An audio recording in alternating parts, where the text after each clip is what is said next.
Fumes from factories, power plants, and wildfires. Exhaust from cars, trucks, buses, and ships. Dirty air can be a problem in many U.S. cities, and even places you don't expect. Breathing unhealthy air can lead to lung problems, heart attacks, even death. What can you do to protect your health?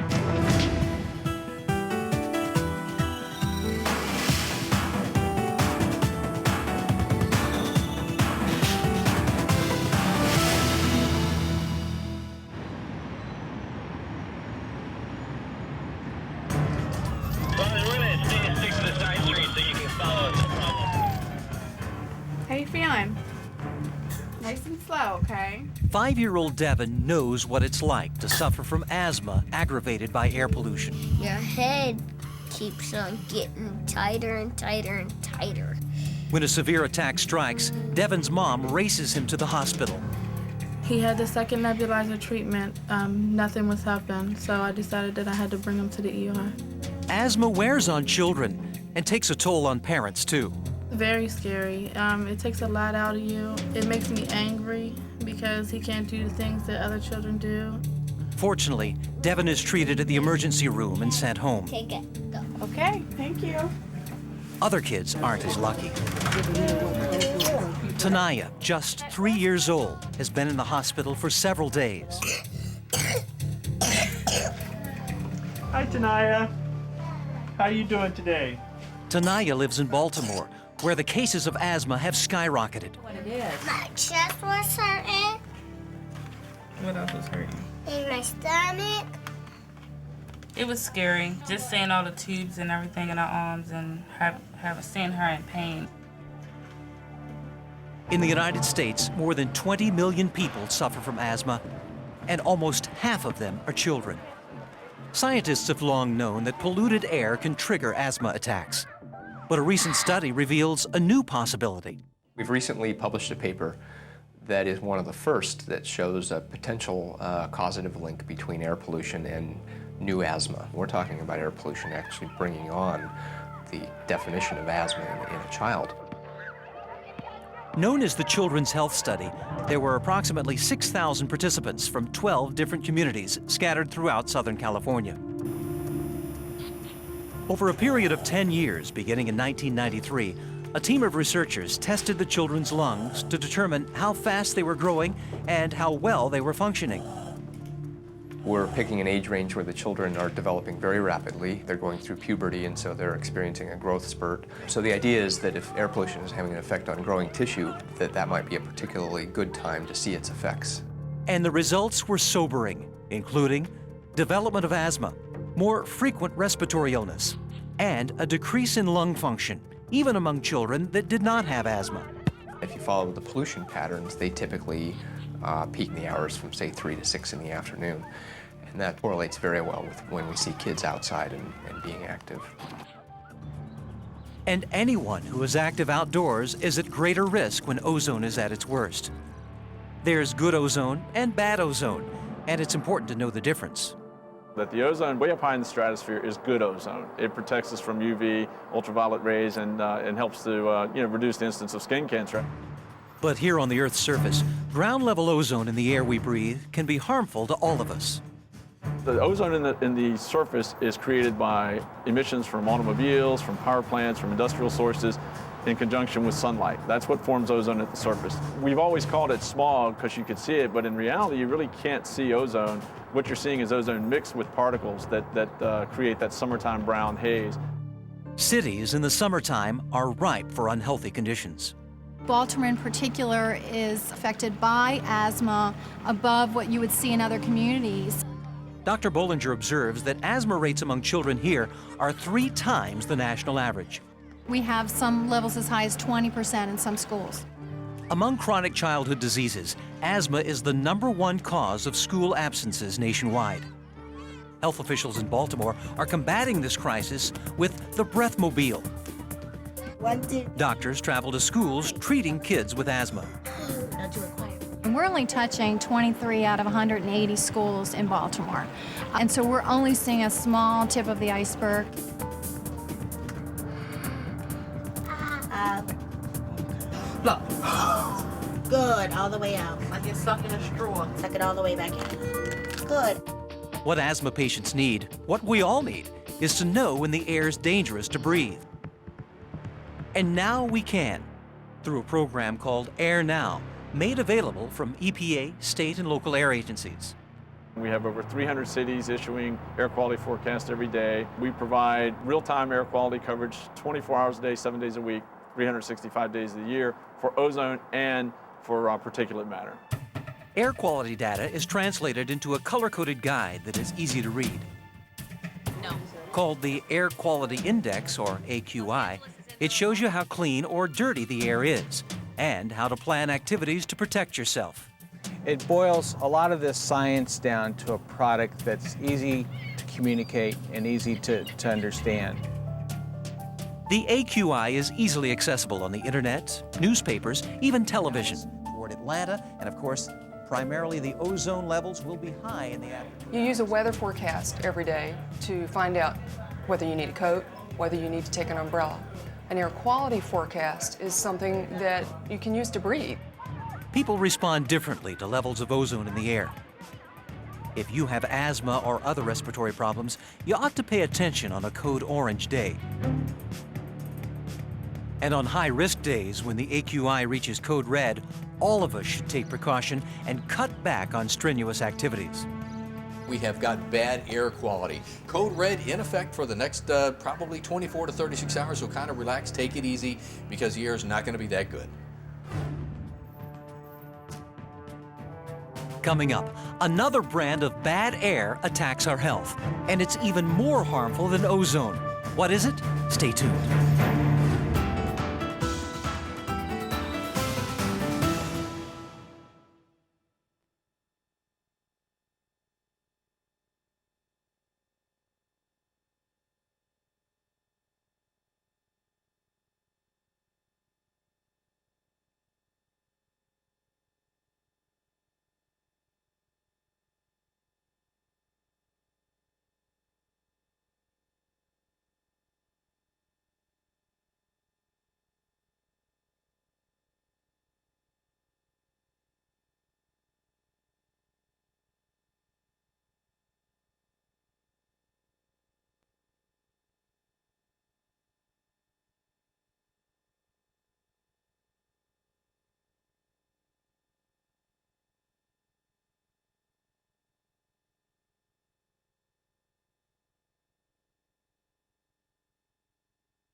Wildfires rage across the Los Angeles basin during October of 2003. Roughly 750,000 acres burn. Smoke blackens the sky for miles.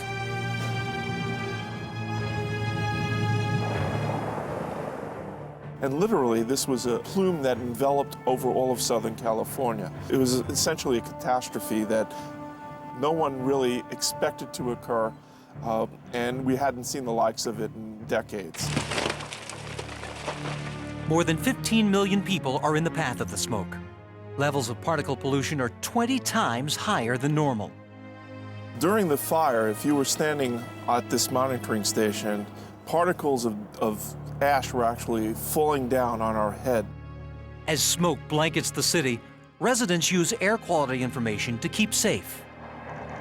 When the air is thick with smoke, the danger is evident. But few people realize that even on a typical day, harmful particles may lurk in your air. The World Health Organization has estimated that every year, 500,000 people a year die because of particle pollution.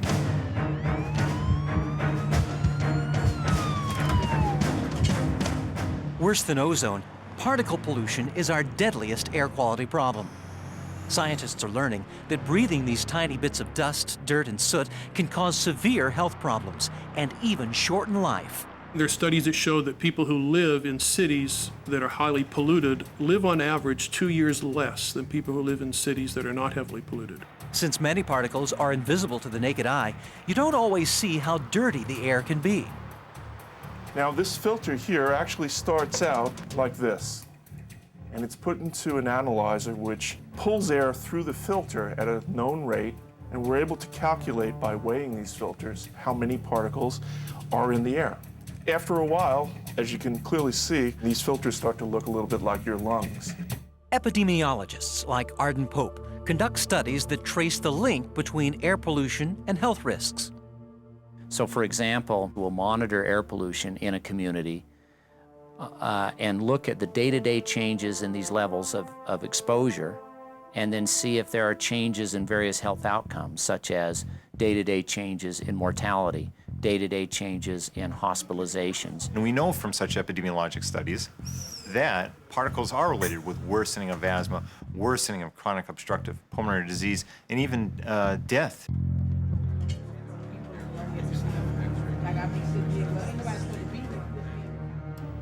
Human test subjects are voluntarily breathing in particle pollution to assist research studies. We can replicate particle exposures that are found in most major metropolitan cities like Los Angeles or New York. You can start pedaling now, Andy. This particular instrument measures the ability of them to take a deep breath and how well they can breathe. They blow through a mouthpiece, and the computer that's attached to this measures how well their lungs are functioning. And it's not only your lungs that research scientists are studying. There is an increasing concern that heart-related health problems are aggravated by particle pollution. You know, certain people are at higher risk from particle pollution. People who have heart disease, people who have diabetes, and the elderly seem to be at increased risk from complications of particle pollution. Particle pollution surrounds us, and it's not just outdoors. Pollution can be trapped in houses, schools, offices, even automobiles. One EPA study involved North Carolina state troopers who spend most days inside a patrol car. We did a study which tried to examine particles derived from what we call mobile sources. Those are all the cars and trucks and buses whizzing by you when you're driving on a freeway. We were interested to know what were the levels inside the car when they were driving, when they were stopped at intersections, what they were doing, whether they had their windows open or closed, whether they ran their air conditioning or not. All those are important variables. Particle levels measured inside the vehicle were compared with samples taken outside along the freeway. The study shows particles inside the car were more potent. I think our biggest surprise was that the roadside particles were not very toxic. We would have thought that they might have been just as toxic as particles inside the car. And the reason for that is because as cars go by, they kick up dust and dirt and debris, and those particles are not really as toxic as the particles that may be derived from burning of fuel oil, which is what's happening in car engines. And it's the pollution from other car engines that gets trapped inside your car. The study also determined that even in young, healthy patrolmen, particles can impact the ability of the nervous system to regulate heartbeat and cause vascular inflammation. Yet the troopers showed no visible symptoms. These changes are very insidious. You would never feel these changes, and that's one of the problems. And unlike ozone and asthma, where you can actually feel these symptoms, with particles, usually the first symptom you might feel is you die or you need to go to the emergency room. And pinpointing individuals who are most susceptible is difficult. This is the problem. There's one individual who will die in the city of Philadelphia on a daily basis of air pollution particles. How do you find that person? You don't. They come in, they may have died of a heart attack, they may have died of COPD, they may have died of asthma, but you're never going to look at a death certificate and see died of air pollution particle. You know, one of the things I think you have to understand is that this is really new. And physicians in general don't say anything to their patients about air pollution. So, you know, in my practice, I'm only beginning to even introduce it. To be safe, take precautions. If you have heart disease, talk with your doctor about pollution. If you have asthma, you can use symptoms as a guide. And everyone can use Air Now to stay informed. Reduce your exertion level, reduce your breathing level. Once that happens, the symptoms should go away. If they do, that's an indication that you've reduced your activity level enough. Now, for people with heart disease, they should talk to their physicians before engaging in vigorous outdoor activity when air pollution levels are high. Remember, not all pollution is as obvious as the fumes from a raging wildfire. Protect your lungs, your heart, maybe even your life. Coming up, your next vacation could be hazardous to your health. Some of our dirtiest air is found where you would least expect it. Find out where next.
Parks like Great Smoky Mountains, Sequoia, Kings Canyon, Shenandoah, and Joshua Tree. Most people think this is the cleanest air in the whole country. They're wrong. Bad air plagues our national parks. Air pollution is not something that just stays within state boundaries or county boundaries. It moves. Particles can travel thousands of miles, and they do. A lot of people come to these national parks during the summer months. That's when visitation is the highest, and unfortunately, that's when air pollution can be the highest. So you got millions of people coming to these places expecting clean, clear air, and a lot of times when they get there, it's worse at the parks than where they came from. The Great Smoky Mountains National Park is the most frequented, with 9 million visitors a year. Unfortunately, pollution gives new meaning to the Smoky in Great Smoky Mountains. There's been over 300 bad air days at Great Smoky Mountains National Park over the last 15 years. That's completely unacceptable. Areas like the Smoky Mountains in North Carolina, transport coming probably from power plants in the southeast is causing higher ozone levels than you would expect from what you think would be a pristine area. And particle pollution, also known as haze, obscures the natural beauty. Visibility on average in the summer is about 12 miles. It should be closer to 77, so we're a long ways to go to get to natural condition. While particle pollution ruins the scenic views in our parks, ground-level ozone attacks the forests, stunting vegetation and weakening healthy trees. We know at Great Smokies there are 30 species of plants that are showing visible damage and growth effects from ozone pollution. At the opposite end of the country, Sequoia and Kings Canyon National Parks share a similar plight. These parks are home to the most massive trees on Earth and many species of wildlife. Tourists worry that this special place will disappear. Well, I'm not very happy about seeing problems with pollution in a national park, especially a national treasure like Sequoia National Forest, where we have trees that are approaching 3,000 years old, and I hate to see us lose those on the basis of just pollution. Ozone levels in Sequoia National Park are sometimes greater than that of downtown Los Angeles. This happens when wind transports ozone from metropolitan areas to Sequoia National Park, where it becomes trapped in the park's large valley. We're surrounded by Jeffrey and Ponderosa pines, which are very sensitive to ozone, and you could walk up to more than half of these trees and find some level of damage in the needles. Annie Esperanza, who's been working in Sequoia for the past 20 years, sees little improvement in the air. In some urban areas in California, they're seeing ozone levels drop a little bit, but in more rural and remote areas, like national parks, the ozone values that we're seeing are not changing significantly. They're not getting better. Sequoia exceeds the national health standards for ozone more days per summer than any other park in the country. Stop by the Visitors Center and check the air quality index when you arrive. This is the air quality index. It shows the rating of the air for the day. Today's forecast is good. It means that there's not any pollution in the air. Unhealthy for all means that the air's not healthy for anybody. Planning ahead can make for a healthier experience. Ozone tends to peak out in the afternoon, somewhere around 3 to 6 p.m. here in this park. And that's a time of day that we hope that the park visitor and the park employee will understand that they should be reducing their exposure by dropping their activity level. You need to look at this before you go on a hike because it will teach you how, when to hike and how the air quality will be. Does a solution for bad air exist? The air pollution problem, it's taken many decades to get into this mess. It's probably going to take maybe that long to get back out of it, but we can do it. Air pollution is all around us. It's everyone's responsibility. Coming up, EPA makes headway in the fight against bad air quality, but it needs your help. Find out what you can do next.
In the last few decades, the United States has benefited from steady improvement in the air quality.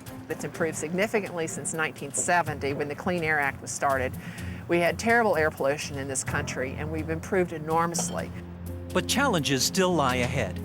Many regions of the country still fail air quality standards set by the Environmental Protection Agency. That's true. We do not have air yet that's clean enough. We have too much air that makes people sick, and we've still got a ways to go. The fact is, it's at least half the country breathing bad air. The economic repercussions of bad air are staggering. According to EPA, health-related costs of air pollution reach hundreds of billions of dollars each year. Lives are at risk. What's choking the community? Things like the cars we drive, the power plants that burn fossil fuels like coal. Sometimes it's even just the evaporation of paint and things. Lots of things contribute to it, but that means there's a lot of things we can clean up that can give us cleaner air. Check the air quality index each day. Plan your activities, then try to help reduce pollution. Car engine exhaust is a major source of air pollution, so make an effort to carpool, walk, bike, or take mass transit. On a bad air quality day, postpone mowing the lawn, painting, and using household chemicals. Wait until the sun sets to fill up your car, do laundry, or run the dishwasher. These small changes help us all breathe easier. The ongoing challenge that we face is having people realize that in many ways the problem is us. Cities and states around the country are doing their part to reduce air pollution through awareness campaigns and voluntary programs. We're from the Clean Air Campaign. We're a nonprofit, and we work with companies to get their employees information about how you can get to work a little bit easier. Really? So the air pollution is really getting bad here. It is, and traffic is one of the main sources of the air pollution. Right. Spare the Air is a voluntary public education program, and it really has two tacks, if you will. One, we ask drivers to voluntarily reduce their driving when we are experiencing poor air quality, and we've been doing it for 15 years in the Sacramento area with a consistent commitment, and that's really what it takes. As our nation becomes more air aware, we realize that not only are we part of the problem, we are the solution.